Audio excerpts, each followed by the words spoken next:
શહેરની જેટકો ઓફિસ ખાતે જ વિદ્યુત સહાયકો દ્વારા એક વિરોધ પ્રદર્શન કરવામાં આવી રહ્યું છે। જેટકો દ્વારા 3 મહિના અગાઉ વિદ્યુત સહાયકની પરીક્ષા લેવાઈ હતી, ત્યારે 1291 થી વધુ વિદ્યુત સહાયકો જેટલા નિમણૂક પત્ર આપવામાં આવ્યા હતા। તમામ ટેસ્ટ પૂર્ણ થઈ ગયા બાદ નિમણૂક ન થતા જ રોષે ભરાયા છે। 300 થી વધુ ઉમેદવારો જેટકો કચેરી પહોંચ્યા છે। તમામ ઉમેદવારો મોટે ભાગે વડોદરાથી બહારના છે, ત્યારે 1291 એટલે કે 1291 પોસ્ટ માટે જ 5600 ઉમેદવારોએ પરીક્ષા આપી હતી। તમામ ટેસ્ટ પાસ કર્યા બાદ નિમણૂક પત્ર ન મળતા જ તેઓ રોષે ભરાયા છે। કેટલાક યુવાનોએ જેટકોની પરીક્ષા પાસ થતા જ અગાઉની પણ નોકરી છોડી દીધી હતી। આ વિદ્યુત સહાયકો સાથે યુવરાજસિંહ જાડેજા પણ જેટકો ઓફિસ પહોંચ્યા છે। નિરાકરણ ન આવે ત્યારે ગાંધીનગરમાં આંદોલનની ચીમકી પણ ઉચ્ચારી છે। વિધાનસભાનો ઘેરાવો કરવાની પણ ચીમકી ઉચ્ચારી છે। ઉર્જા મંત્રી કનુભાઈ દેસાઈના ઘરનો પણ ઘેરાવો કરીશું તેવું યુવરાજસિંહનું એક નિવેદન સામે આવી રહ્યું છે।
મહેસાણા જિલ્લાના વિજાપુર તાલુકાથી આવું છું।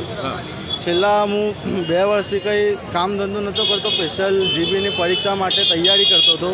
અત્યારે સિલેક્શને થઈ ગયું હતું, મેડિકલે થઈ ગયું હતું, બધું પરીક્ષા જીબીના વિદ્યુત સહાયકની એમાં મેડિકલ મારું બધું થઈ ગયું હતું। ઓલ ટેસ્ટે કમ્પ્લીટ થઈ ગયું હતું। છેલ્લા આ ઓર્ડર આપવાના હતા દિવાળી પહેલાં, એ પણ ના આપ્યા। પછી આ ઉત્તરાયણ આવી તો અમારું કપાઈ ગયું। શું થયું પછી? આ કે જે પ્રાઇવેટ એસેસ હતા ને, જે પ્રાઇવેટ એસેસ તો એ ગવર્મેન્ટમાં લેવાના હતા, તે હજુ સુધી લીધા નથી, અને જે લીધા નથી એના કારણે આ બધું થયું છે।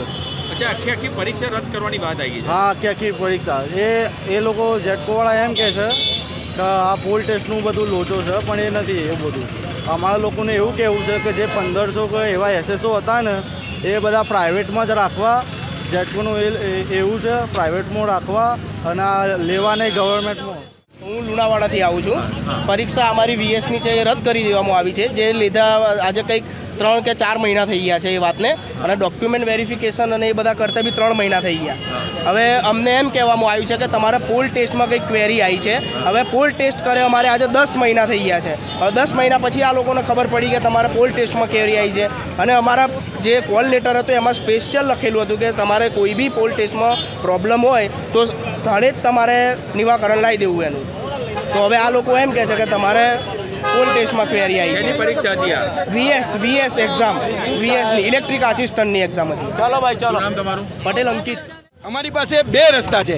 એક રસ્તો કે અમે ગાંધીનગરની અંદર સત્યાગ્રહ છાવણીમાં આંદોલન કરીશું, અને બીજો રસ્તો કે અમે ન્યાયતંત્ર સમક્ષ પણ આની માંગણી કરવાના છીએ। કેમ કે જે તે સમયે જ્યારે એના પોલ ટેસ્ટ લેવામાં આવતો હતો ત્યારે પોલ ટેસ્ટ દરમિયાન વિડીયોગ્રાફી થઈ છે, અને એ વિડીયોગ્રાફીમાં અમે સરકારને સ્પષ્ટ દેખાય છે કે ભાઈ વિડીયોગ્રાફી થઈ આ તમામ જે પોલ ટેસ્ટની એમાં વિદ્યાર્થીઓનો ક્યાંય વાંક નથી। જે પણ જ્યાં સ્થાનિક જે કહી શકાય deputy engineer, junior engineer, executive engineer જે હતા એનો વાંક હતો। એટલે અમે સરકારને કહીએ છીએ કે તમારા અધિકારીઓના વાંકે એ વિદ્યાર્થીઓ શા માટે ભોગવે? જો આગળના દિવસોમાં અમારી એટલે કે વિદ્યાર્થીઓની માંગણી સંતોષવામાં નહીં આવે, એની લાગણીને ધ્યાનમાં રાખવામાં નહીં આવે, તો યાદ રાખજો કે અમારે વિધાનસભાનો ઘેરાવો કરવો પડે તો પણ અમે પાછા નહીં પડીએ। આદરણીય કનુભાઈ દેસાઈ એટલે કે ઉર્જા મંત્રી જે છે એમના ઘરનો ઘેરાવો કરવો પડે તો પણ અમે પાછા નહીં પડીએ। અને સત્યાગ્રહ છાવણીમાં અમારે આંદોલન કે ધરણા પ્રદર્શન કે ભૂખ હડતાલ કોઈ પણ પણ કરવું પડશે. અમે એડી ચોટીનું જોર લગાડીને તમામ મોરચે અમે લડવાના છીએ. ક્યાંક ને ક્યાંક વિદ્યાર્થીઓ જે છે એના ભવિષ્ય સાથે આ સરકાર અને આ વિદ્યુત બોર્ડ એ રમત રમી રહી છે અને અચાનક જ બ્રહ્મ જ્ઞાનમાંથી જાગે છે.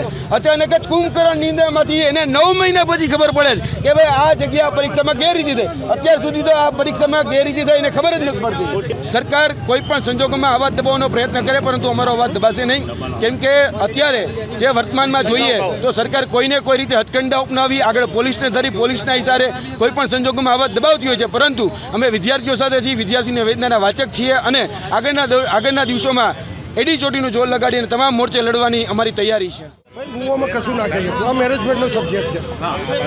આ વિદ્યાર્થીઓ અહીંયા ગાડી ગેટ પાસે આવ્યા છે, શું કહેશો? એ મેનેજમેન્ટનો સબ્જેક્ટ છે. હું તો સલામતીનો એ માણસ છું. તો સલામતી માટે આ પોલીસ મંગાવી છે, કારણ કે અત્યારે 1000થી વધારે વિદ્યાર્થીઓ અહીં ગાડી આવી ચૂક્યા હા તો પોલીસને જાણ કરી છે, 100 નંબર રિંગ કરી છે અને બંદોબસ્ત માગી છે.